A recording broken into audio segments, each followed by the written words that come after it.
छात्रों, आज हम एक नए शीर्षक को लेकर उपस्थित हुए हैं, जिसका नाम है उद्घोषणा। आज हम इसके विषय में जानेंगे कि उद्घोषणा क्या है। एक उद्घोषणा घोषणा द्वारा सार्वजनिक करने के लिए एक आधिकारिक घोषणा है, जो कुछ घोषणाओं को ज्ञात करने के लिए प्राधिकरण के व्यक्ति द्वारा जारी की जाती है। उद्घोषणाएं वर्तमान में कुछ राष्ट्रों के शासी ढांचे के भीतर उपयोग की जाती हैं और आमतौर पर राज्य के प्रमुख के नाम पर जारी की जाती हैं। एक उद्घोषणा आमतौर पर एक गैर बाध्यकारी नोटिस होता है। राज्यों या राज्यों के अंगों से आधिकारिक घोषणाओं के बीच एक बाध्यकारी चरित्र और राजनीतिक सामाजिक समूहों या संगठनों से घोषणाओं के बीच एक सामान्य भेद किया जाता है, जो दोनों संबंधित किए गए लोगों के मूड को जीतने की कोशिश करते हैं। इसके अलावा एक निश्चित शासक क्षेत्र पर शासन की शुरुआत की घोषणा करने की प्रक्रिया को उद्घोषणा कहा जाता है। उदाहरण के लिए 26 जुलाई 1851 को डच स्वतंत्रता की घोषणा पर हस्ताक्षर किए गए, जिसके कारण 1588 में डच गणराज्य का निर्माण हुआ, जिसे औपचारिक रूप से 1648 में मुंस्टर की शांति द्वारा मान्यता दी गई। आमतौर पर दो लोगों से शादी करने के इरादे की घोषणा बोली को उद्घोषणा के रूप में संदर्भित किया गया था, क्योंकि ये सेवा के दौरान संबंधित पाठ को पढ़कर किया गया था। शहरों में कानून, अध्यादेश आदि आधुनिक समय तक घोषित किए जाते थे, ताकि वे ज्ञात और प्रभावी हो जाएं। अब हम कुछ राज्यों के संदर्भ में उद्घोषणा को जानने का प्रयास करेंगे। संयुक्त राज्य अमेरिका के राष्ट्रपति उद्घोषणाओं के माध्यम से छुट्टियों, स्मरणीय उत्सवों, विशेष अनुष्ठानों, व्यापार और नीति के बारे में जानकारी का संचार करते हैं। राष्ट्रपति द्वारा एक उद्घोषणा पर हस्ताक्षर करने के बाद व्हाइट हाउस इसे संघीय रजिस्टर कार्यालय को भेजता है। OMR प्रत्येक उद्घोषणा को एक श्रृंखला के भाग के रूप में क्रमागत रूप से क्रमांकित करता है और प्राप्ति के तुरंत बाद इसे दैनिक संघीय रजिस्टर में प्रकाशित करता है। इसी प्रकार से भारत सरकार भी विभिन्न अवसरों पर विभिन्न विषयों को लेकर उद्घोषणाएं करती रहती है। यूनाइटेड किंगडम के संदर्भ में इसको देखेंगे।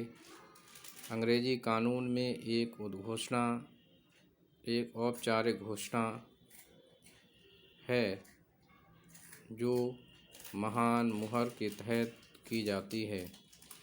कुछ मामलों में, जो कि राजा इन काउंसिल या रानी इन काउंसिल अपने विषयों को बताना चाहते हैं, जैसे युद्ध की घोषणा या आपातकाल की स्थिति, तटस्थता का बयान, संसद को बुलाना या भंग करना, या किसी कानून के प्रावधानों को लागू करना, जिसे लागू करना विधायिका ने राजा या रानी के विवेक पर छोड़ दिया है। घोषणा में उद्घोषणा का उपयोग बैंक अवकाश घोषित करने के लिए भी किया जाता है और सिक्का जारी करना भी। ये विषय भले ही यूनाइटेड किंगडम के संदर्भ में हम देख रहे हों, परंतु भारतीय संदर्भ में भी इन विशेष अवसरों पर उद्घोषणाएं की जाती हैं, चाहे आपातकाल की स्थिति हो, चाहे विधायिका या संसद को बुलाना या भंग करने की बात हो। विभिन्न परिस्थितियों में उद्घोषणाएं की जाती हैं। इस चरित्र की शाही घोषणाएं जो क्राउन की कार्यकारी शक्ति को आगे बढ़ाने की गई हैं, इस विषय पर बाध्यकारी हैं, जहां वे या तो पुराने कानूनों का खंडन नहीं करते या नए स्थापित करने की प्रवृत्ति रखते हैं, लेकिन केवल ऐसे कानूनों के निष्पादन को सीमित करते हैं जैसे कि हैं पहले से ही इस तरह के मामले में होने के कारण संप्रभु आवश्यक न्याय करेगा।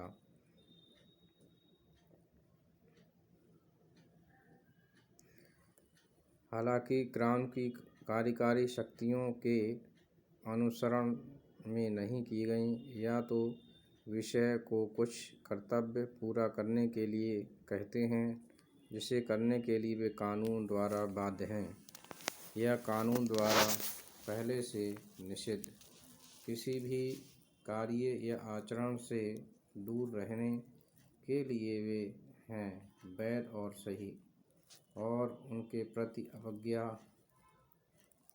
जबकि स्वयं एक दुराचार नहीं, अपराध की वृद्धि है।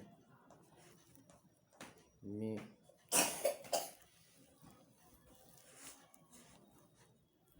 क्राउन ने समय समय पर उद्घोषणा द्वारा कानून बनाए हैं और घोषणाओं का कानून 1539 प्रदान किया कि राजा द्वारा परिषद की सहमति से की गई घोषणाओं में कानून का बल होना चाहिए, यदि वे किसी भी व्यक्ति की विरासत, कार्यालयों, स्वतंत्रता, माल संपत्ति, जीवन के प्रतिकूल नहीं थे। लेकिन इस अधिनियम को 1547 के एक अधिनियम द्वारा निरस्त कर दिया गया, और ये निश्चित है कि विधायी शक्ति के प्रयोग से की जाने वाली एक उद्घोषणा जिसके द्वारा संप्रभु एक कर्तव्य लगाता है जिसके लिए विषय कानून द्वारा उत्तरदायी नहीं या दंड के तहत प्रतिबंधित करता है, जो कानून अपराध नहीं या नए दंड जोड़ता है, किसी भी अपराध के लिए तब तक कोई प्रभाव नहीं पड़ता जब तक वह स्वयं वैधानिक अधिकार के आधार पर नहीं जारी किया जाता।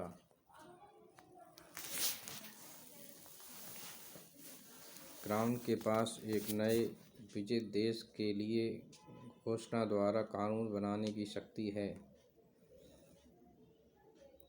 शाही उद्घोषणा द्वारा 7 साल के लिए युद्ध के बाद और दूसरे बोअर युद्ध के दौरान ट्रांसवाल कॉलोनी में उत्तरी अमेरिका में इस शक्ति का स्वतंत्र रूप से प्रयोग किया गया। ब्रिटिश उपनिवेशों में अध्यादेशों को अक्सर उद्घोषणा द्वारा लागू किया जाता है।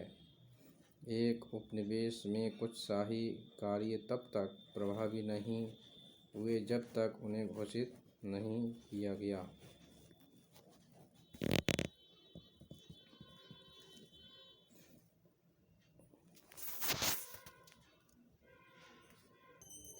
कई ब्रिटिश संरक्षकों में उच्चायुक्त या प्रशासक को उद्घोषणा द्वारा कानून बनाने का अधिकार था। इंग्लैंड में अचल संपत्ति कानून की पुरानी प्रणाली में जुर्माना घोषणाओं के साथ लगाया जाता है, यानी खुली अदालत में लेन देन की लगातार सार्वजनिक घोषणाओं के साथ अजनबियों के साथ साथ पार्टियों के अधिकारों पर रोक लगा दी जाती है अगर उन्होंने दावा नहीं किया था। उसके बाद 5 साल के भीतर संपत्ति को अवगत कराया गया। इन उद्घोषणाओं को मूल रूप से 16 बार किया गया। इस अवधि में 4 बार जिसमें जुर्माना लगाया गया था और 3 सफल शर्तों में से प्रत्येक में 4 बार। बाद में घोषणाओं की संख्या को 4 पदों में से प्रत्येक में घटाकर 1-1 कर दिया गया। घोषणाओं को रिकॉर्ड के पीछे प्रष्टांकित किया गया। इस प्रणाली को जुर्माना वसूली अधिनियम 1833 द्वारा समाप्त कर दिया गया। कुछ दुर्लभ अवसरों पर कॉलेज ऑफ आर्म्स और लियोन कोर्ट के हेराल्ड ने अभी भी कुछ घोषणाओं को सार्वजनिक रूप से पढ़ा, जैसे कि संसद के विघटन के बारे में घोषणा या सम्राट के राज्याभिषेक के बारे में घोषणाएं। जहां उन्हें पढ़ा जाता है, लंदन में रॉयल एक्सचेंज एंड एडिनबर्ग में मार्केट क्रॉस पर कदम।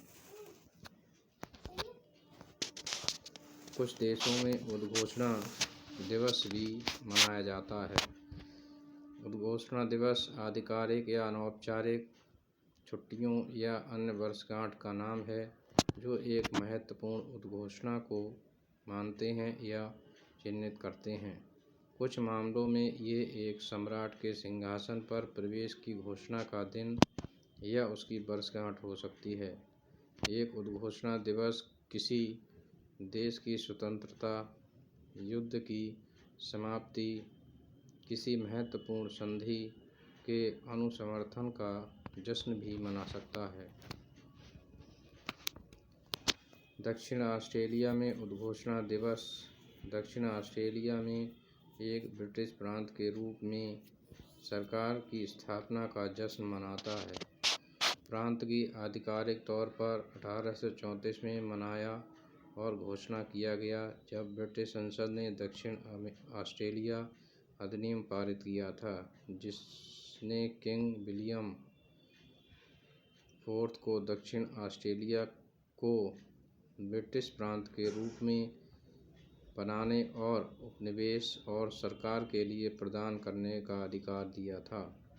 19 फरवरी 1836 को इसकी पुष्टि की गई जब किंग विलियम ने प्रांत की स्थापना के लिए पत्र पेटेंट किया।